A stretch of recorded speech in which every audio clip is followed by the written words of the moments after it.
आइए इंस्पेक्टर, मैं mister Wadia. Sir मैंने ही आपको फोन किया था। सर नीचे बेसमेंट में कार पार्किंग है, उसी में। Sir it's horrible. सर मैं आपको ये कौन? सर ये मोहित मिस्त्री, उसका हस्बैंड। सर वो मेरी। अभी नहीं, बाद में। हटो।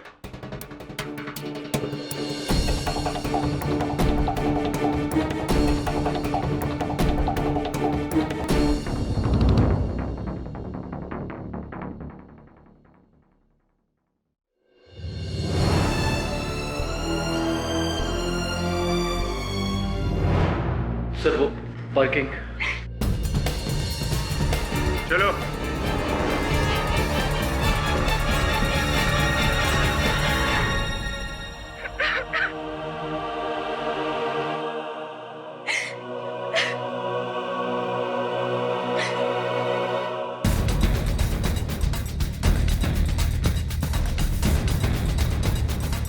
ये देखिए सर।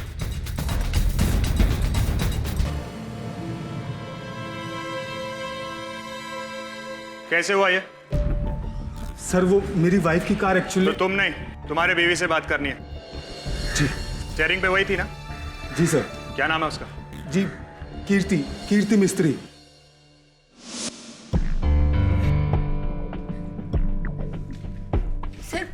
सर मैं 1 घंटे पहले ही अपने 9th फ्लोर के फ्लैट से नीचे आई थी लिफ्ट से। बेसमेंट में गई थी गाड़ी निकालने के लिए। मैं अपनी माँ के यहाँ जा रही थी। आकर बताती हूँ ना, और तुम टेंशन मत लो। तुमने कहा था सूटकेस लेकर आऊं, तो मैं लेकर आ रही हूँ बाबा, और बड़ा वाला लिया है। छोटे में तो तुम्हारा सामान आएगा नहीं। हाँ मुझे पता है तुम पहली बार यूएसए जा रही हो माँ। ओहो क्या कूली माँ, एयरपोर्ट पे ट्रॉली मिलती है। कैसी कैसी पार्किंग करते हैं लोग। माँ सुनो, और हाँ वहाँ पर कोई होम्योपैथिक डॉक्टर नहीं मिलता है, तो पापा से कहना कि अपनी सारी दवाइयाँ बिल्कुल ध्यान से रख ले। हाँ हाँ वहाँ यूएसए में कोई भी तुम्हें होम्योपैथिक डॉक्टर मिलने वाला नहीं है। अरे हाँ अब तुम फोन रखोगी तो मैं आऊंगी ना। हाँ हाँ माँ फोन रखो, मैं आ रही हूँ।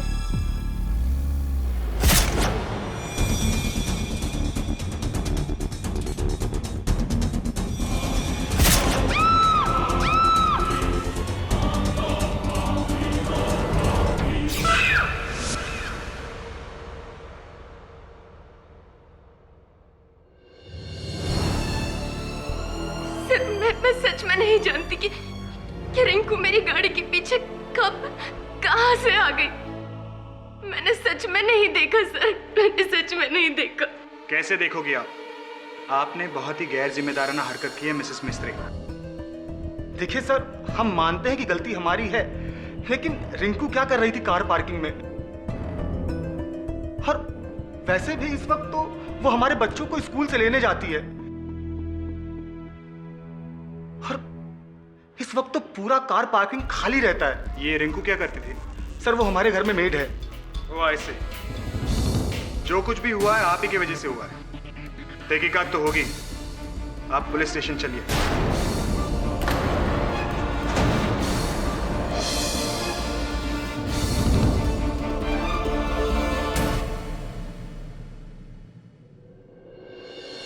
ये केस आप मेरे पास क्यों लेकर आए? ये तो एक्सीडेंट केस है। मेरे एक मित्र हैं एडवोकेट पंथकी, जो इस तरह के एक्सीडेंट केसेस के स्पेशलिस्ट हैं। आप कहें तो उन्हें फोन कर दूं। अगर ये एक्सीडेंट केस होता तो मैं आपके पास आता ही नहीं मिस्टर पाठक। पुलिस इसे मर्डर कह रही है, और उनका मानना है कि कीर्ति ने जानबूझकर रिंकू को अपनी कार से कुचल डाला, उसे जानबूझकर मारने के इरादे से। जानबूझकर? जी हाँ, जानबूझकर। योर ऑनर, मिसेस मिस्त्री ने उनकी मेड रिंकू की जान ली जानबूझकर। कैसे? ये फोटोग्राफ्स प्रूव करेंगे।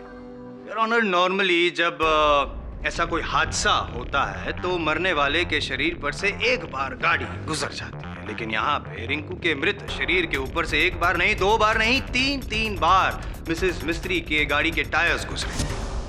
हुआ यूं कि मिसेस मिस्त्री ने पहली बार रिंकू को कुचला, और फिर गाड़ी को रिवर्स गियर में डाला और एक बार कुचला। लेकिन फिर भी जब उनको संतोष नहीं हुआ, वो पक्का करना चाहती थी कि रिंकू मरी है या नहीं, वरना अगर वो जिंदा रह जाती तो आप है ना, इसीलिए तीसरी बार और आखिरी बार भी आपने रिंकू को कुचला और रिंकू ने आखिरी सांस ली।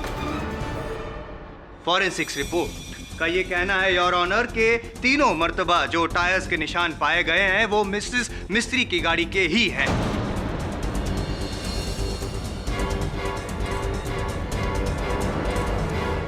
तीन बार कुचलना, इस घिनौने अपराध को मैं हादसा नहीं कहूंगा your honour, it is a cold blooded intentional murder. But why? क्यों जायसवाल साहब? मुझे पूरा विश्वास है कि आप अदालत को यह भी बताएंगे कि इस हत्या के पीछे उद्देश्य क्या था। क्यों भला कीर्ति जी ने अपने ही घर के मुलाजिम रिंकू जी की हत्या की, जबकि इन दोनों के बीच में कोई बैर, कोई दुश्मनी नहीं थी, राइट? जी हाँ सर, रिंकू मेरे घर में काम कर बहुत खुश थी। वो पिछले 6 सालों से मेरे यहाँ काम कर रही थी, बल्कि वो हमारे परिवार का एक हिस्सा थी, हिस्से की तरह थी, हमारे परिवार जैसी थी। फैमिली के हिस्से की तरह थी और शायद फैमिली का हिस्सा बनना भी चाहती थी। चाहोगे यार? बताऊंगा धीरे धीरे सब बताऊंगा, लेकिन पहले दिखाऊंगा फुटेज। योर ऑनर, इनकी बिल्डिंग की लिफ्ट में जो सीसीटीवी कैमरा लगे हुए हैं उनका एक फुटेज मैं यहाँ पे दिखाना चाहूंगा, जहाँ पे रिंकू इनके बच्चों को स्कूल से पिकअप करने के लिए ठीक दोपहर को 1:15 बजे आखिरी बार नीचे उतरी और फिर ऊपर। आइए देखते हैं पाठक साहब फुटेज।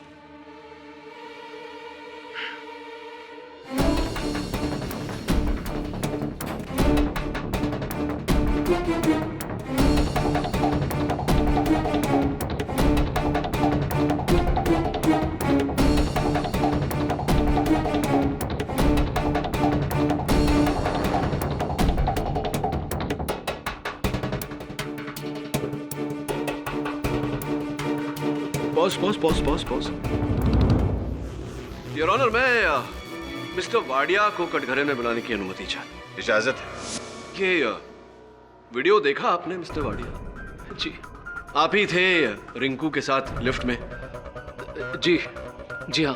मैंने देखा कि जब आप रिंकू से बात कर रहे थे, डर रही थी, घबरा रही थी, और फिर विशेषकर यहाँ वो देखिए, जब आपने रिंकू को काट देने का प्रयास किया तब वो एकदम से डर के पीछे हटी।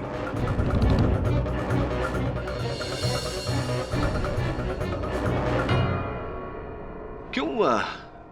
क्या चल रहा था वहां? क्या हुआ था?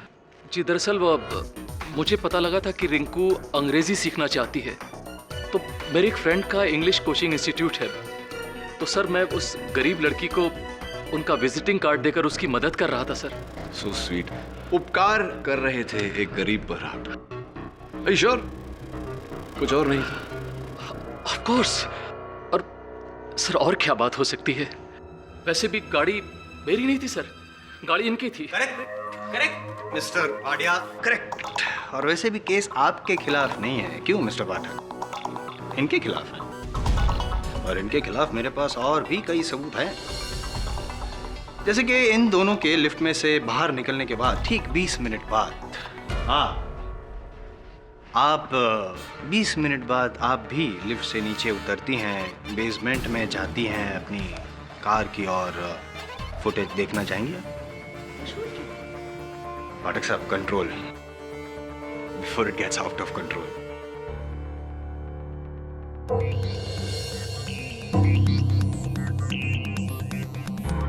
फुटेज में आपके हाथ में सूटकेस है? जी है। नहीं, क्यों है? दरअसल मेरी माँ मेरी बहन के यहाँ यूएसए जा रही हैं। मैंने अपने बयान में पहले भी कहा है कि उन्होंने मुझसे सूटकेस मांगा था, बस वही देने जा रही थी। नहीं, सही बात है, मदद तो करनी चाहिए, बेटी तो माँ की मदद करेगी ही ना। तो जाहिर सी बात है ये बैग तो खाली हो। हाँ खाली था। अच्छा, ऐसा क्यों लग रहा है इस फुटेज में कि आप बैग को घसीटते हुए जो लेके जा रही है वो बैग भरा हुआ है? ऐसा क्यों लगता है? अक्सर तौर पे खाली बैग को तो यूं आराम से उठा के लेके जाता है इंसान। मेरी दीदी ने यहाँ पर कुछ सलवार सूट बनवाए थे, माँ वही लेकर जा रही थी, वही थे उसके अंदर। अभी आपने कहा कि बैग खाली थी, अब कह रहे हैं कि... देखिए वकील साहब, सूटकेस खाली था या भरा था, इससे क्या साबित होता है? बहुत कुछ साबित होता है। एक औरत गुस्से में निकलती है, वहां पे कार पार्क की ओर जाती है, बैग लेकर रोते हुए देखा आपने, रो रही थी आप। आमतौर पे रियल लाइफ में कोई ग्लिसरीन यूज नहीं करता, आप रो रही थी कि नहीं? I object your honour. इस बात का रिंकू की हत्या के साथ कोई संबंध नहीं। संबंध है, इसीलिए पूछ रहा हूं। Your honour please. Overruled. You may proceed, Mr. Jaiswal. Thank you. Mrs Kirti, असल में आप अपना घर छोड़कर जा रही थी अपने माँ के घर। मैं नहीं, माँ के घर जा रही थी। और आपकी माँ तो 3 महीने बाद यूएस जाने वाली है, तो अभी से आप बैग लेकर क्यों?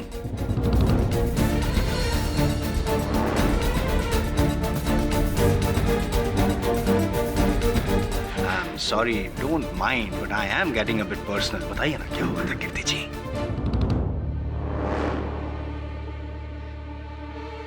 जी हाँ, झगड़ा हुआ था।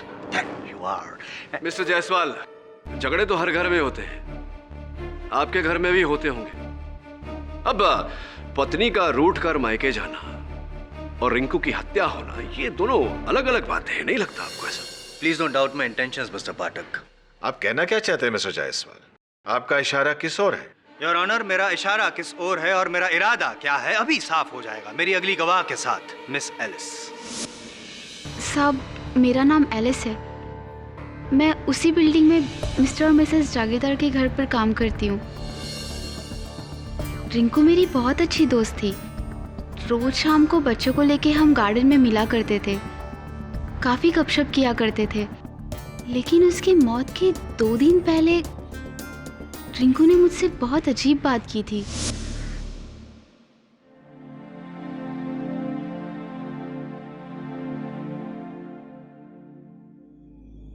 रिंकू, क्या छुपा रही है?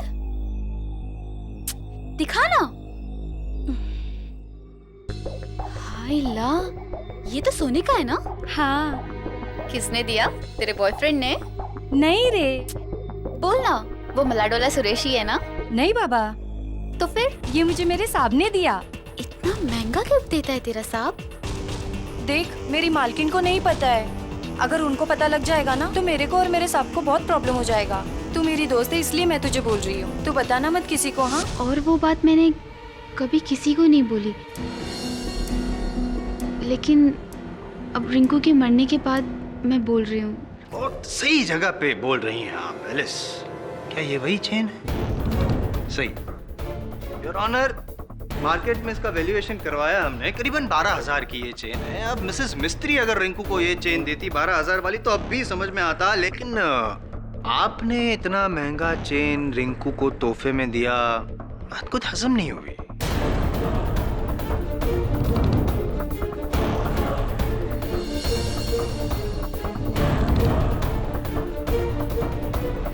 क्या इस बात पे रोशनी डाल सकते हैं मिस्टर मिस्त्री, मोहित मिस्त्री? आपकी मेड रिंकू की उंगलियों के नाखून में से कुछ मिला है।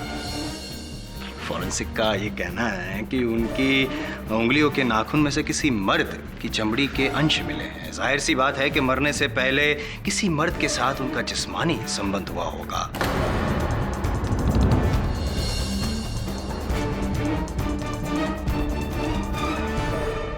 इसीलिए वो जो चमड़ी के अंश मिले हैं रिंकू की नाखून में से, राइट?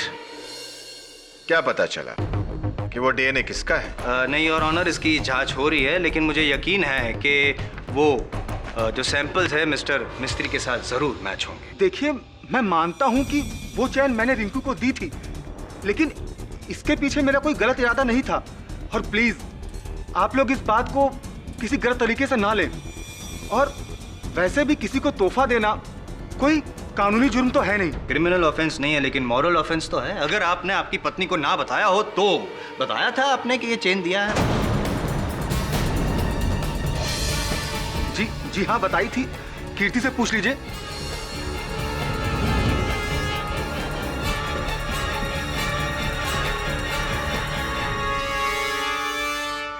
जी हाँ वकील साहब, मोहित ने मुझे ये बात बताई थी और आप सब लोगों को गलतफहमी हुई है कि मोहित और रिंकू का कोई अफेयर था।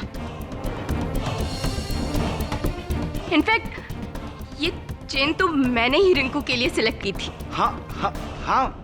अच्छा, करेक्ट। दोनों को पता था, आपको भी पता था, तो एलिस ने क्यों अभी कहा कि ये बात आपको ना बताए वरना गजब हो जाएगा? मैं क्या जानूं ये बात? लेकिन मैं जानता हूँ। क्या आप जानती थी कि आपके पति मोहित का अफेयर था आपकी चहेती मेड रिंकू के साथ? आप नाराज थी इस बात से, आप अपने पति के साथ लड़ी झगड़ी, लेकिन जब वो नहीं माना तो आप अपना सामान लेकर निकल पड़ी घर की ओर जाने के लिए अपनी गाड़ी से, और जाते जाते उस रिंकू को भी कुचल गई अपनी गाड़ी से।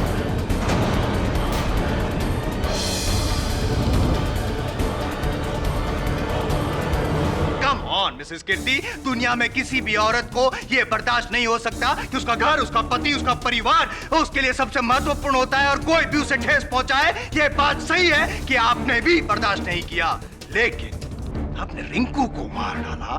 यहाँ पे आप गलत थी।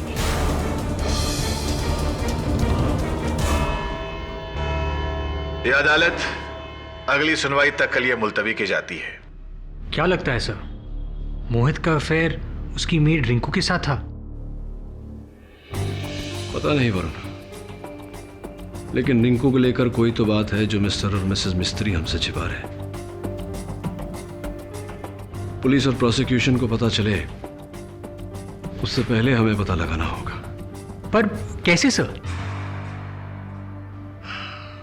जन्मदिन पर तोहफे के रूप में 12,000 की चेन, ये तोहफा है या कुछ और? लगता है मोहित मिस्त्री की जेब टटोलनी पड़ेगी।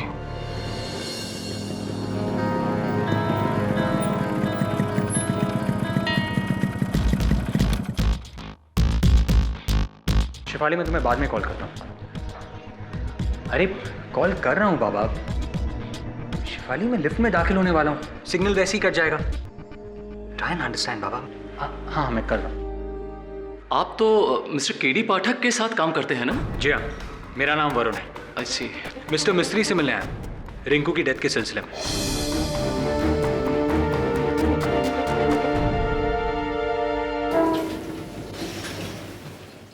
Good morning. Nice dress. अब फोन कॉल।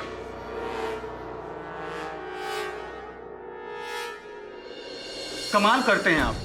मिस्टर पाठक को मैंने ही अपनी वाइफ का केस दिया और आप तो हमारे ही पीछे पड़ गए हैं। और जब मेरी वाइफ कीर्ति ने भी कह दिया कि मेरे और रिंकू के बीच में कुछ नहीं है, तो आप इस बात को मानते क्यों नहीं हैं? आप और आपकी वाइफ जो भी कहें, लेकिन आपके क्रेडिट कार्ड स्टेटमेंट्स कुछ और ही कहते हैं। 12,000 की सोने की चेन तो आपने खरीदी, उसके साथ ही हर महीने 5 दिन आप यहाँ से 2 किलोमीटर दूर होटल डेल स्टार में एक कमरा बुक करते थे मिस्टर और मिसेस सेठी के नाम पर। ये मिसेस सेठी रिंकू ही थी ना? देखिए, आपको मेरे जाती मामले में दखल नहीं देना चाहिए था। मिस्टर मिस्त्री, अगर आप अपनी वाइफ को छुड़ाना चाहते हैं तो इन जाती बातों को बाहर आना ही होगा। देखिए, केडी से ये सबूत अदालत में भी रख सकते थे, लेकिन उन्होंने मुझे पहले आपके पास भेजा, ये जानने के लिए कि सच क्या है। सच? जी हाँ, सच। इसलिए प्लीज सच बोलिए। अगर ये सच दुनिया के सामने आ गया तो मेरी फैमिली की इज्जत, उनका मान सम्मान। ठीक है, अगर आप सच जानना ही चाहते हैं तो सुनिए, प्रोसिक्यूशन जो कह रहा है वो सही है। कीर्ति मेरे अफेयर के बारे में जान गई थी। रिंकू और आपका? नहीं, रिंकू नहीं। मेरा अफेयर तो मेरी पुरानी गर्लफ्रेंड निशा के साथ में था। और ये क्रेडिट कार्ड के बिल्स, होटल की डिटेल्स जो आप मुझे दिखा रहे हैं, ये सब उसी के साथ होने का नतीजा है। तो फिर रिंकू? रिंकू मेरे अफेयर के बारे में जानती थी, या यूँ कह लीजिए कि वो मेरी हमराज थी। वैसे मैं पेशे से एक राइटर हूँ, अपना सारा काम घर पे ही करता हूँ। तो मेरी वाइफ कीर्ति ऑफिस जाती है तो जब मेरी वाइफ कीर्ति ऑफिस जाती थी तो अक्सर मैं चोरी छिपे अपनी गर्लफ्रेंड निशा से मिलने चला जाता था।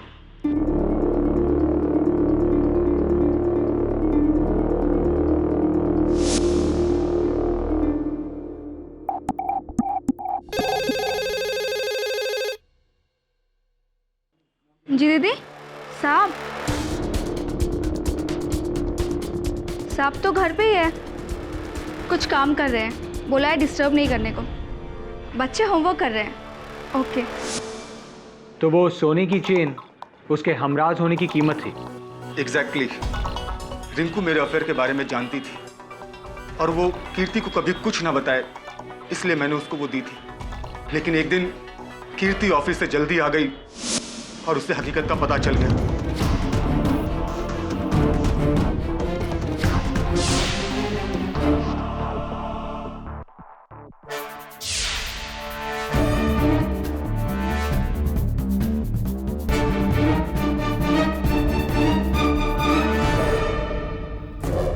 समझ क्यों नहीं रही हूँ? मैं घर आ रही हूँ बस। नहीं, मोहित ने जो किया है उसके बाद मैं उसके पास एक पल भी नहीं रह सकती। वो तुम्हारे समझाने से भी नहीं समझेगा। तुम देखो माँ, तुम मुझे अभी कुछ भी मत बोलो। नहीं माँ, मोहित ने मेरा दिल तोड़ा है, मेरा घर तोड़ा है। मैं अब यहाँ नहीं रहूंगी, मैं आ रही हूँ माँ। क्यों रुकूं मैं जब वो समझना ही नहीं चाहता? नहीं माँ, मैं आ रही हूँ, बोला ना। क्यों? वो मेरा भी घर है, मैं बस आ रही हूँ। बाय।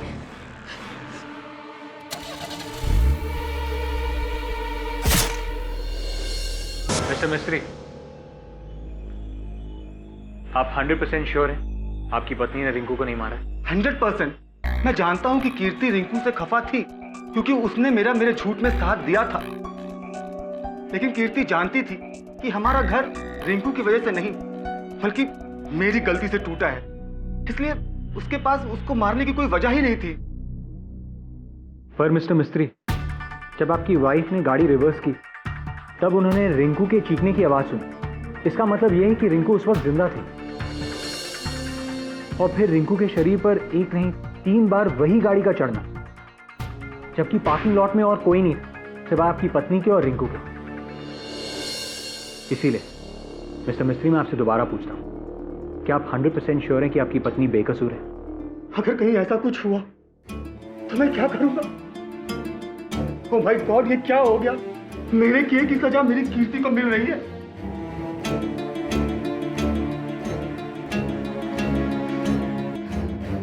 केडी सर, रिंकू के बारे में यह पता चला है कि वो ज्यादातर मिसेस मिस्त्री के फ्लैट में ही रहती थी। मिसेस मिस्त्री के बच्चों को स्कूल से लाने जाती थी, उन्हें गार्डन लेकर जाती थी और कभी कभी मार्केट जाती थी। एलिस के सिवा उसकी और कोई दोस्त नहीं थी और ना ही कोई दुश्मन।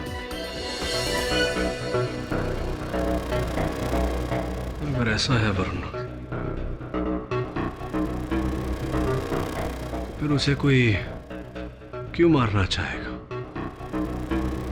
कौन मारना चाहेगा? एक काम कर, वो लिफ्ट के सीसीटीवी का फुटेज लगा।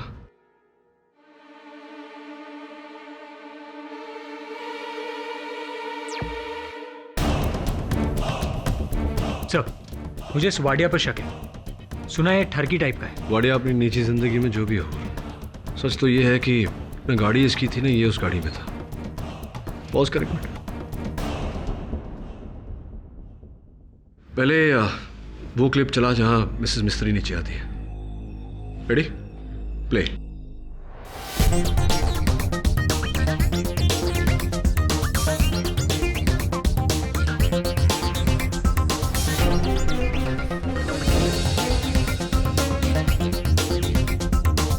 Okay, pause. 1 minute 10 second. अब वो जिसमें वाडिया और रिंकू है। रेडी? प्ले।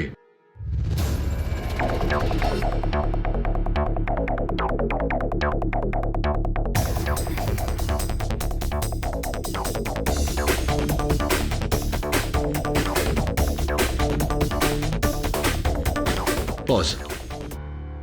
1 minute 22 second. तो गड़बड़ है वरुण।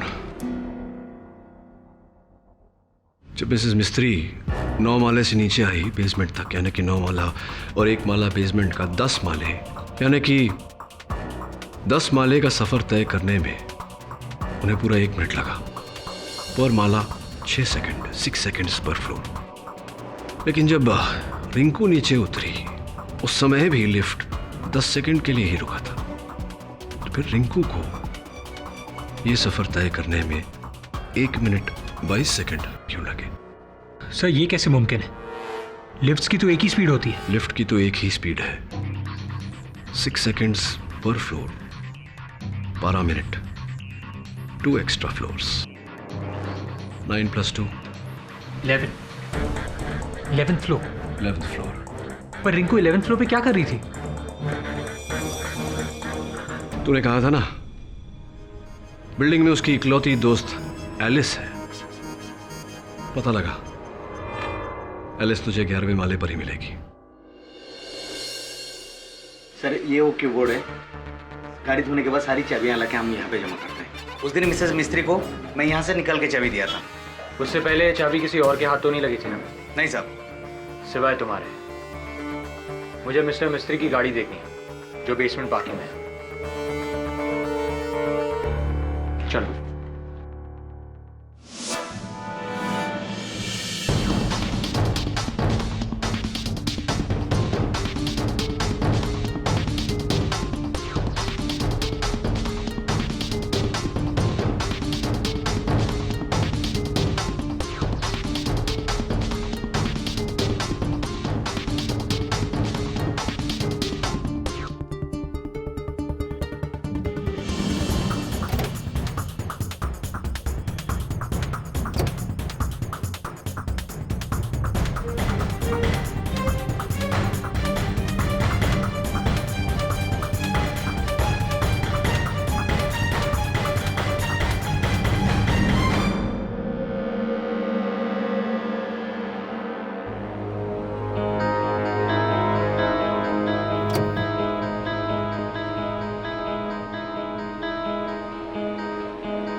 साहब कुछ नहीं मिलेगा।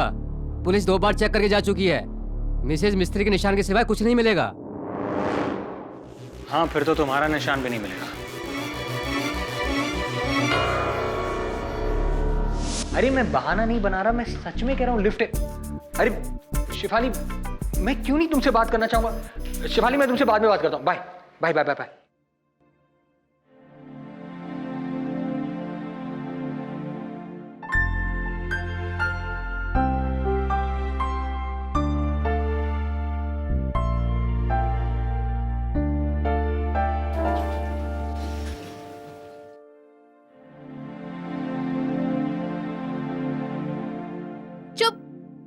दोनों चुप हो जाओ। अगर मस्ती करोगे तो आइसक्रीम नहीं मिलेगी। तुम एलिस हो ना, रिंकू की दोस्त? जी। आप मिस्टर मिस्त्री के घर आए ना उनसे मिलने? नहीं, मुझे 11th फ्लोर पे जाना है। वहाँ कौन रहता है? वहाँ तो मेरा घर है, मेरी मेम साहब का। और 3 फ्लैट्स हैं मगर 2 खाली हैं। तीसरे फ्लैट में कौन रहता है? मिस्टर वाडिया। आप तो मिले होंगे ना, बिल्डिंग के सेक्रेटरी। ओ हाँ। क्यों, क्या हुआ सर? नहीं कुछ नहीं, thank you.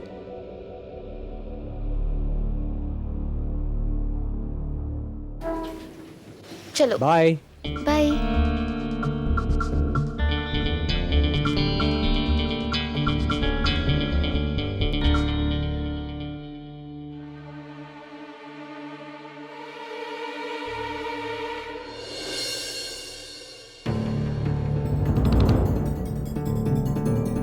Yes mister Wadia, मुझे आपसे रिंकू के बारे में कुछ पूछना था। मुझे जो कुछ कहना था मैं कोर्ट में कह चुका हूँ। देखिए मुझे कुछ और पूछना। जल्दी आओ ना। हे, मैं अभी बिजी हूँ। Good bye. अरे सुन,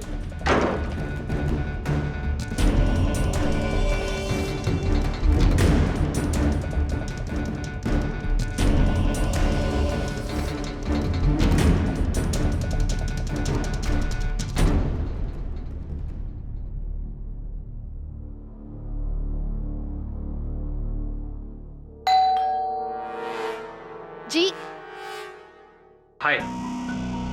कौन है एलिस? वो केडी पाठक जी के साथ काम करते हैं ना, आइए ना। तो मिस्टर वाडिया के बारे में जानना चाहते हैं आप? जी। बिल्डिंग के सेक्रेटरी हैं, अकेले रहते हैं, पर ना जाने उनके घर कौन कौन सी औरतें आती हैं। तभी तो कोई भी लड़की उनके घर पे काम करने को रेडी नहीं होती है। बदतमीज है बुढ़ा, कभी एक को छेड़ता है तो कभी दूसरे को। नॉनसेंस है, डर्टी मैन। अरे रिंकू के पीछे तो हाथ धो के पड़ा हुआ था। वो तो हमेशा किसी न किसी कोशिश से वो चाहता था कि वो उसके घर पे आ जाए। उस दिन मौत से पहले रिंकू इसी फ्लोर पर आई थी, क्या आपने उसे देखा था? मैं तो बाजार गई थी और एलिस बच्चों को लेके गार्डन में, लेकिन मेरे पति घर पे थे। नरेन ये पूछ रहे थे कि तुमने उस दिन रिंकू को फ्लोर पे देखा था? नहीं, मैंने नहीं देखा। आप एक काम कीजिए ना, जाकर उस वाडिया से पूछिए, अक्सर बुलाता रहता है वो उसको।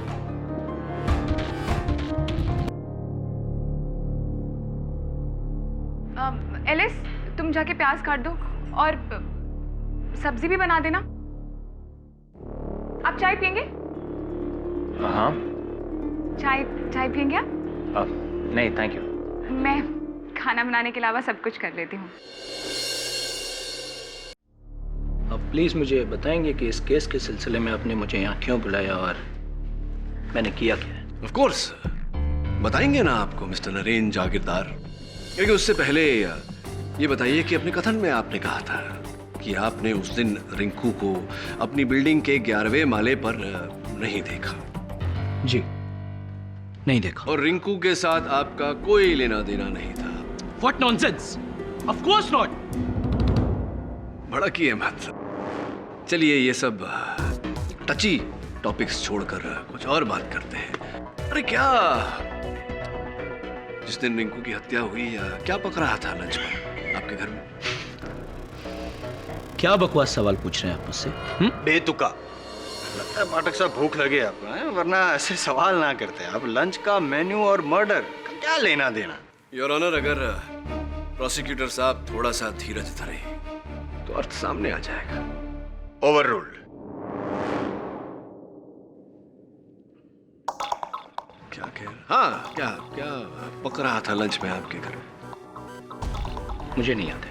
चलिए, आपको याद नहीं होगा। वैसे भी पति को घर में क्या पक रहा है इसका अंदाजा नहीं होता, घर की औरतों को अंदाजा होता है। वैसे कीर्ति जी, आपके घर में क्या बन रहा है?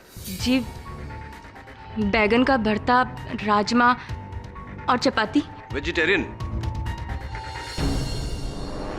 छोड़िए ये सब खाने पीने की बातों को। जैसा कि जायसवाल साहब ने कहा, खाने की बातें करता हूं तो मुझे भूख लगने लगती है। मुद्दे पर आते हैं। रिंकू जी की हत्या के बाद फोरेंसिक्स को उनके हाथों के नाखून के अंदर से किसी मर्द के चमड़े के रेशे मिले।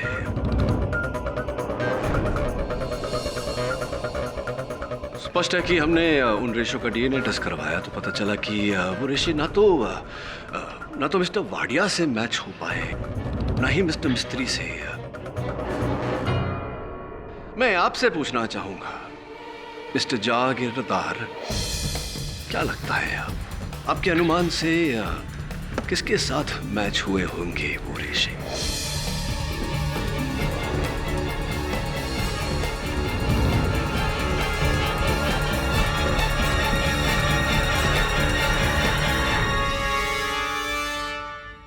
खामोशी, योर ऑनर। सही जवाब मिस्टर जागीरदार। वो रेशे जो रिंकू के नाखून के अंदर पाए गए, उसका डीएनए मैच आपके साथ, आपके साथ।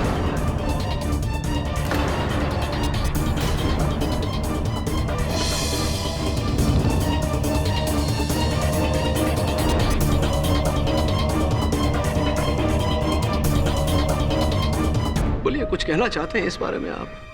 कैसे पहुंचे आपके रेशे रिंकू के नाखून के अंदर? मेरे और रिंकू के बीच में नाजायज थे।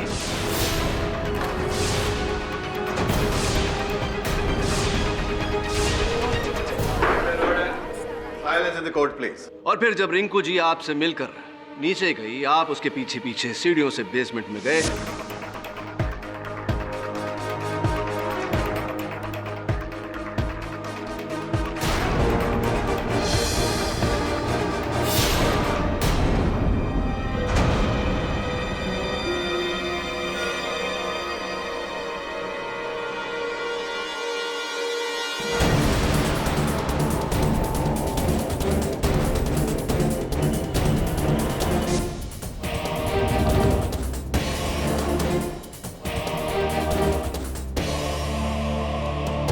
और फिर आपने कीर्ति जी की गाड़ी में से अपने सारे निशान मिटाए। रिंकू की लाश को आपने इनकी गाड़ी के नीचे रखा ताकि ये अनजाने में गाड़ी उस लाश के ऊपर से चला दे। सबको ऐसा लगे कि इन्होंने इनकी गाड़ी से 3 बार रिंकू को कुचला है। वाह वाह वाह वाह, क्या बात है पाठक साहब, अमेजिंग स्टोरी, अमेजिंग। लेकिन लॉजिक का थोड़ा प्रॉब्लम है। नहीं, ये इनकी गाड़ी की चाबी इनके पास कहां से आई? अब बचकाने प्रश्न पूछते हैं आप जायसवाल साहब। कीर्ति जी की गाड़ी की चाबी सिक्योरिटी कैबिन में टंगी हुई रहती थी। मिस्टर जागीरदार ने चाबी की डुप्लीकेट निकलवाई इसी मौके की ताक में। जज साहब, मैं मानता हूं कि मेरे नाजायज संबंध थे रिंकू के साथ, लेकिन इसका मतलब ये नहीं है कि मैंने उसका खून किया। और जब वो मेरे घर से निकली तो वो एकदम ठीक थी, और मैं उसके पीछे पीछे पार्किंग एरिया में भी नहीं गया था। मैं अपने घर पर ही था। करेक्ट करेक्ट पाठक साहब। जी जी, यू आर नॉट करेक्ट। नहीं, क्या थियरी जरा समझाइए ना। अगर मिसेस कीर्ति के नीचे उतरने से पहले मिस्टर जागीरदार ऑलरेडी बेसमेंट में गए थे और उसने रिंकू को कुचल दिया था, इसका मतलब ये हुआ कि जब मिसेस कीर्ति ने गाड़ी रिंकू के ऊपर चढ़ाई थी वो मर चुकी थी। तो मर चुकी थी तो वो चीख कहां से आई?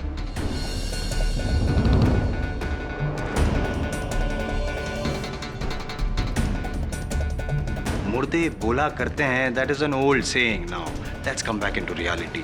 लाशें बोलती नहीं है। इसका मतलब ये हुआ कि जब गाड़ी मिसेस कीर्ति ने रिंकू के ऊपर चढ़ाई तब वो जिंदा थी, और तभी मरी जब इन्होंने गाड़ी ऊपर चढ़ाई।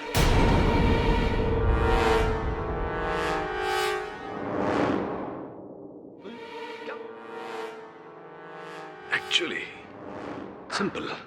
ये जायसवाल साहब, आप आजकल बहुत ही अक्लमंद बुद्धिमानी की बातें करने लगे हैं। कहीं संगत का असर तो नहीं हो रहा?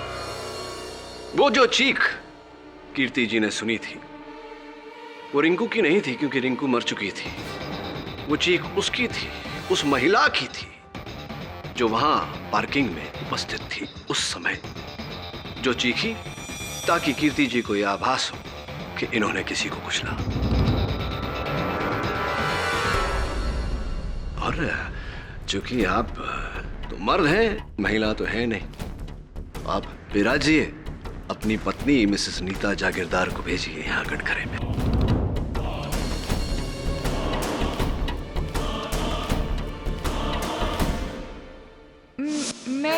मैं तो बाजार गई थी और उस वक्त मैं बिल्डिंग में नहीं थी, और वैसे भी मैं रिंकू को क्यों मारूंगी? क्योंकि आपके पति का वो नाजायज संबंध था रिंकू के साथ। लेकिन ये बात मुझे अब पता चली। नरेन, मुझे तुमसे ये उम्मीद नहीं थी। अब पता चला एलिस मुझे क्यों बोलती थी कि आप घर पर ही रहा करो ताकि मैं तुम्हारी करतूतों पर नजर रख सकूं। I hate you, Naren. I hate you। मुझे तुमसे ये उम्मीद नहीं थी। देखिए मैडम, ये घरेलू झगड़े घर में ही हो तो अच्छा है। एक बात बताइए, क्या लगता है आपको, एलिस को ये बात पता होगा? एलिस के पास ये जानकारी रही होगी कि आपके पति का रिंकू के साथ संबंध था? हो सकता है, शायद पता हो। राइट। क्या पका था आपके घर में उस दिन? जी, रावस मछली बनाई थी। मछली सही। और जहां तक मेरी जानकारी है, आप खाना पकाने में ज्यादा दिलचस्पी नहीं है। इनफैक्ट आपको खाना पकाना आता ही नहीं। जी हाँ, एलिस ने ही बनाई थी। राइट, और वो मछली धोना, काटना, ये सब काम भी। ये क्या हो रहा है? ये अदालत है या कुकरी शो? योर ऑनर, ये कुकरी शो नहीं, क्रुकरी शो है वो, और ये मैं कुछ ही क्षणों में साबित भी कर दूंगा।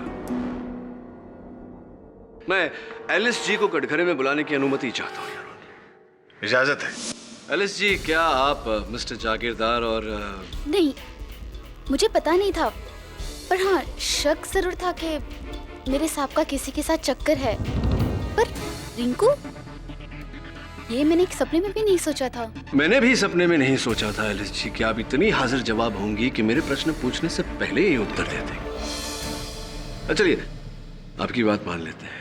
क्या बनाया था आपने उस दिन? रावस मछली आप ही ने बनाया? जी। धोया भी आप ही ने था, काटा भी आप ही ने था उस मछली? जी। एलिस जी, क्षमा चाहता हूँ इस निवेदन के लिए। क्या मैं आपके हाथ सूंघ सकता हूँ? जी? चूमना नहीं, सिर्फ सूंघना है। जी।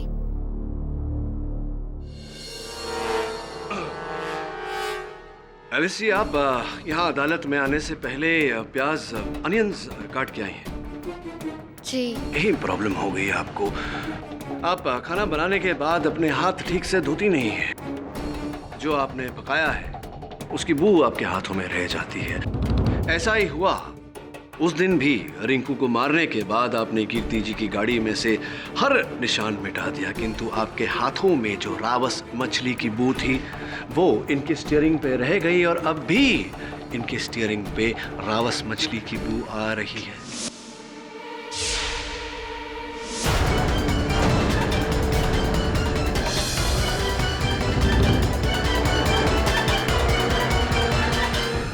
जी, आप क्या मतलब? मैं समझी नहीं। मैं ये कह रहा हूँ कि आप ही ने एलिस जी रिंकू की हत्या की है। आप ही हैं हत्यारे। जी नहीं, बिल्कुल नहीं। आप ऐसे कैसे बोल सकते हैं? मैं तो उस दिन बच्चों के साथ गार्डन में थी। रियली? पक्का? जी। बच्चों को बुलाकर पूछते हैं, क्योंकि जहाँ तक मेरी जानकारी है बच्चों की स्मरण शक्ति बहुत तेज होती है और बच्चे कभी झूठ नहीं बोलते हैं। योर ऑनर, मैं बच्चों को बुलाकर यहाँ पूछना चाहता हूँ। बच्चों को क्यों? मेरे बच्चों को इस अदालत में मत घसीटिए, वो बेचारे मासूम हैं। मेरे बच्चे?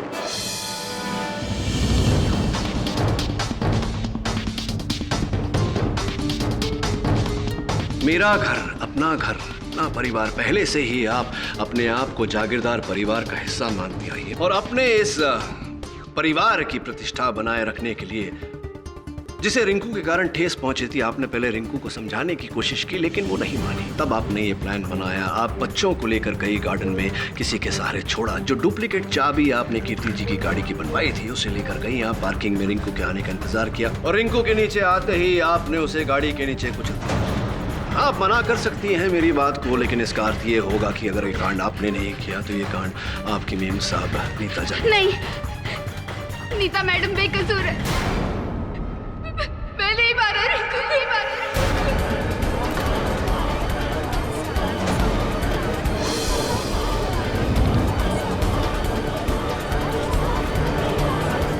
Order, silence in the court, please.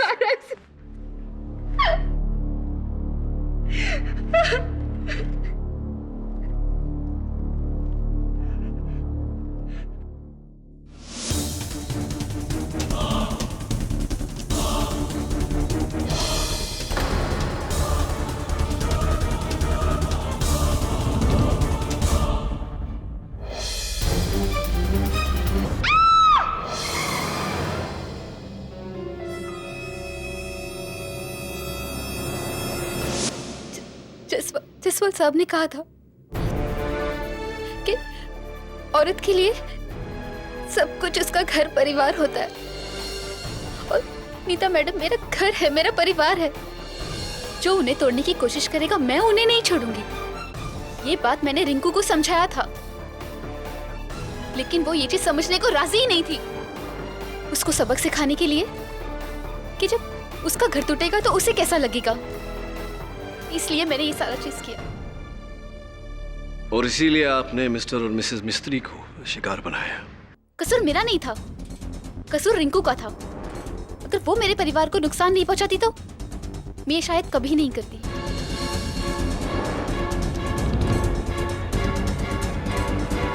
Alice, आपके इस भावना की, इस जज्बे की मैं कद्र करता हूं, लेकिन किसी भी समस्या का समाधान हिंसा से नहीं हो सकता।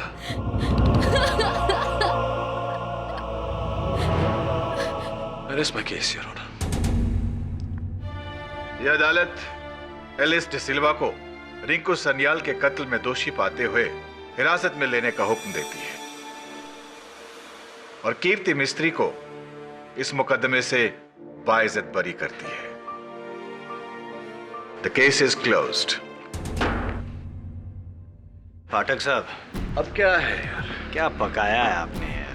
नहीं, इस कच्चे केस को पकाया, जीत गए आप। Congratulation sir. कंग्रेचुलेशन तो मुझे तुम्हें कहना चाहिए। मुझे? हाँ, तुम्हारे उस मछली के मुंह के कारण मैं सत्य तक पहुंच पाया हूं। वेल डन मालूम। Thank you sir. कभी कभी बच्चा भी अच्छा काम कर जाता है।